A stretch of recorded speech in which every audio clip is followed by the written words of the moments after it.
Salut à tous, et bienvenue sur la chaîne pour une nouvelle vidéo sur l'actualité du football.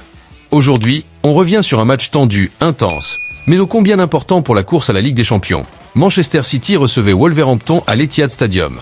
Un seul but a suffi, signé Kevin De Bruyne, pour offrir la victoire aux hommes de Guardiola. Mais derrière ce petit score, c'est tout un scénario à décrypter. C'est parti pour l'analyse complète de cette rencontre. En cette 35e journée de Premier League, l'enjeu était capital pour Manchester City. Avec une place sur le podium en ligne de mire, les Sky Blues devaient s'imposer face à des Wolves en pleine forme, portés par une incroyable série de 6 victoires consécutives. Et même si Wolverhampton ne pointe qu'à la 13e place du classement, il ne faut pas se fier aux apparences. Cette équipe, transformée depuis l'arrivée de Vitor Pereira, a surpris plus d'un gros cette saison. Le match commence sous tension. Manchester City monopolise le ballon, comme souvent, mais peine à se créer de véritables occasions. En face, Wolverhampton joue sa carte à fond. Et il passe tout proche de l'exploit. À la 22e minute, Jean-Rickner Bellegarde manque une passe décisive à Munetsi, seul face au but vide. Une occasion énorme, gâchée par un manque de précision. 5 minutes plus tard, nouvelle alerte dans la surface de City. Ryan Aït-Nouri, bien servi par Cunha, frappe du gauche, poteau. Sur le rebond, il tente encore du droit, mais Gvardiol sauve sur sa ligne. City est en difficulté, et Wolverhampton le sent.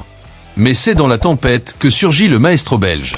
À la 35e minute, Jérémy Doku déborde, percute la défense des Wolves et centre en retrait. Kevin De Bruyne, en renard de surface, reprend du droit et fait trembler les filets.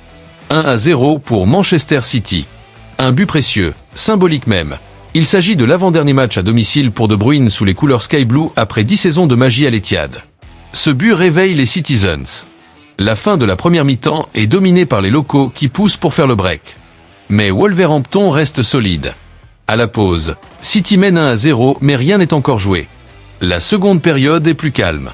City gère son avance, contrôle le tempo, mais manque d'inspiration offensive. C'est Wolverhampton qui se montre dangereux à nouveau. À la 57e, Cunha tente sa chance et trouve le poteau. Deuxième avertissement sérieux pour City. Puis, en toute fin de match, à la 92e minute, Guedes envoie un centre brûlant dans la surface. Tout le stade retient son souffle. Mais il ne trouve personne. Ouf de soulagement pour Guardiola. Sur le plan tactique, Manchester City a encore montré les limites d'une équipe en reconstruction. Malgré la victoire, l'équipe peine à briller offensivement sans un grand De Bruyne.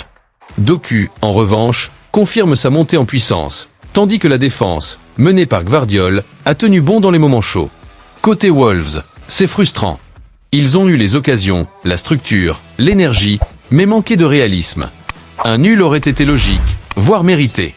Grâce à cette courte victoire, City signe un 5e succès de rang et grimpe temporairement sur le podium. La pression est désormais sur Newcastle, Chelsea et Nottingham Forest dans la course à la C1.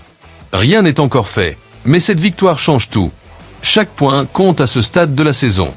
Une victoire dans la douleur, mais une victoire capitale pour Manchester City. Kevin De Bruyne, pour l'un de ses derniers matchs à domicile, a encore une fois été le héros. Wolverhampton peut nourrir des regrets, mais cette équipe, transformée sous Pereira, est clairement à surveiller. Et vous, que pensez-vous de cette prestation ? City peut-il tenir jusqu'à la fin pour sécuriser sa place en Ligue des Champions ? Dites-le nous en commentaire. Abonnez-vous pour ne rien rater, et on se retrouve très bientôt pour un nouveau débrief.